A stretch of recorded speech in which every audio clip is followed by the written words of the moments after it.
of the trifecta, certainly the greatest benefit is the reduction of carbon dioxide, at least carbon dioxide that would otherwise be emitted from the use of energy in doing desalination. The process that I'm going to describe mimics how the Earth eliminated CO2. So how did Earth lower its original CO2 levels? The carbon dioxide in the Archean atmosphere, the Archean was the Earth's atmosphere, or the Earth history from 4.5 billion years ago to about 2 billion years ago. CO2 level at that time was 100 times higher than it is today. So it's 4% as opposed to 0.04% what we have today. 400 part per million is the level in the atmosphere currently, and that's 0.04%. And by way of note, and when I was an undergraduate in the early 1980s, that number was 0.03%. So humans in the space of 35 years or so have definitely increased the carbon dioxide in the atmosphere, and this has got to be addressed. So human-induced climate change is a real problem, and this process will address that, at least partially, by locking up the CO2 involved in creating fresh water from brine or seawater. So the original Earth atmosphere had CO2 levels 100 times higher than today. And what got rid of that was photosynthetic blue-green algae, which raised oxygen levels, put oxygen into the atmosphere. And it also oxidized the other nasty things in the atmosphere at the time, methane, as well as excess iron minerals. So it was enough left over eventually to oxygenate the atmosphere at about 2.3 billion years ago. And the iron minerals that are oxidized around the world at the same time led to banded iron formations, which are geological deposits worldwide at that time period, from repeated oxidation reduction of iron from these photosynthetic blue-green algae at work. The algae consumed the carbon dioxide in the photosynthesis, the CO2, reacting with energy and water, producing a carbohydrate and releasing oxygen. But that's only part of the story. The photosynthesis is balanced by respiration and decay. So in other words, any oxygen and carbon dioxide that you use up, carbon dioxide that you use up in photosynthesis and oxygen that you produce, that ends up being consumed by respiration, breathing, then produces, reacts with a carbohydrate, produces CO2 again. So respiration and photosynthesis are kind of in balance, and if not, if the organism eventually dies and decays, any of the carbon that's locked up in that body returns to the atmosphere in the form of CO2. So that's the reason why any kind of plant-based carbon offset or carbon sequestration is only temporary, provides only a temporary carbon sequestration at most during the lifetime of the organism, unless you bury the carbon. So in order to get the carbon out of the atmosphere, you have to bury the carbon.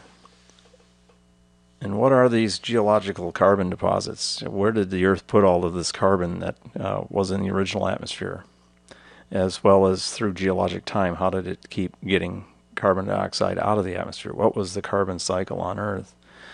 Well, the geological carbon deposits are coal, which were left over buried forests, if you will, swamps and forests, and the left plant matter at the bottom, and then which then got covered over and turned into coal deposits.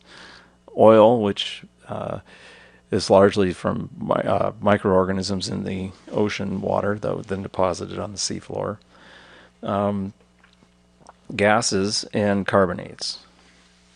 And the carbonates is the key. The algae working with the blue-green algae doing photosynthesis was working, taking the carbon dioxide and making carbonate.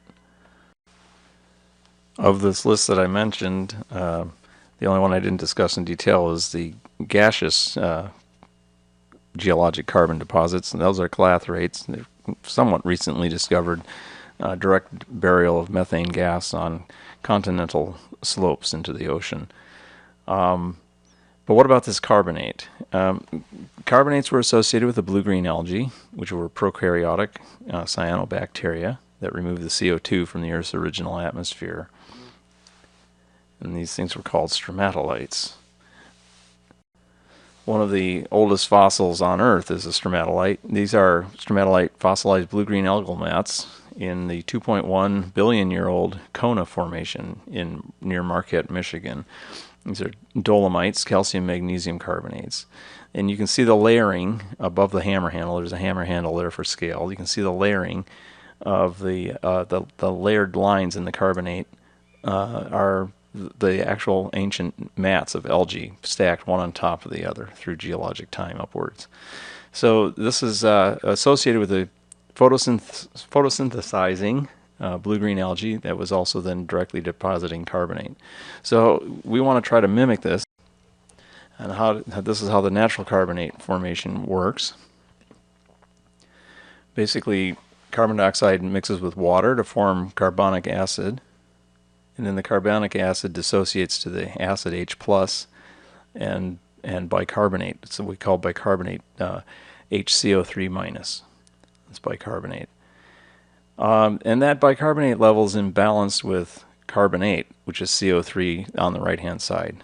So there's a balance that's struck in nature between solid carbonate and CO2 in the atmosphere. If you're going to put carbonate into the bicarbonate and carbonate into the water, you need to consume the acid in order for that to be stabilized. So the acid is either consumed or base is added. If you added base to the water, in other words, base is OH minus. If you add base to any water, it's going to react with the acid and form water. So you can either consume the acid in a process like photosynthesis, for instance, takes up acid, or you can add bases into the solution to neutralize that acid. Once you do that, you lock up the bicarbonate in the water, eventually to levels, if you consume the other acid there, where you can deposit the carbonate on the right-hand side. Increasing pH increases total dissolved inorganic carbon in solution. Dissolved inorganic carbon is bicarbonate and carbonate. So we're going to increase the amount of carbonate and bicarbonate that we can put into the water by increasing the pH, and we do that by either consuming acid or adding base. And that stabilizes the bicarbonate in solution. The rising alkalinity is the sum of what it says. Another name for alkalinity is acid neutralizing capacity. It's the ability of a solution to neutralize acid, and it has two components, two basic components. There are others, but the main ones are hydroxide directly, which is a base. It will react, as I said above, it'll react with an acid and form water. Or bicarbonate and carbonate, which are oftentimes referred to as buffering components. In fact, they're the principal components that work in a Tums antacid, for instance, for neutralizing stomach acid. So these are the alkalinity, rising alkalinity in the water. So as you either add base or consume acid, you change the pH, and as you do that, you change the stability fields, or where certain components of alkalinity are stable. This is a graph of an experiment, if you will. We add base right here, 1 molar OH titrant. We're going to be adding as a titrant, titrating into a solution, a base component, and it's plotted over here on the left-hand side as milliliters of the base that's being added. And as we do that, we shift the pH higher and higher. And the amount of base that we add goes like this. And you can see as we do that, and this is carbonic acid, it goes down as we increase the pH and by adding more and more base.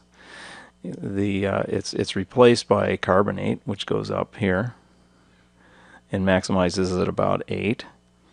The acid goes down, the base goes up, and as that happens, eventually the bicarbonate goes down, and it's replaced by carbonate over here on the at the far right hand side of the plot. So as you change the pH around, you're moving carbon in different forms, as either bicarbonate, carbonate,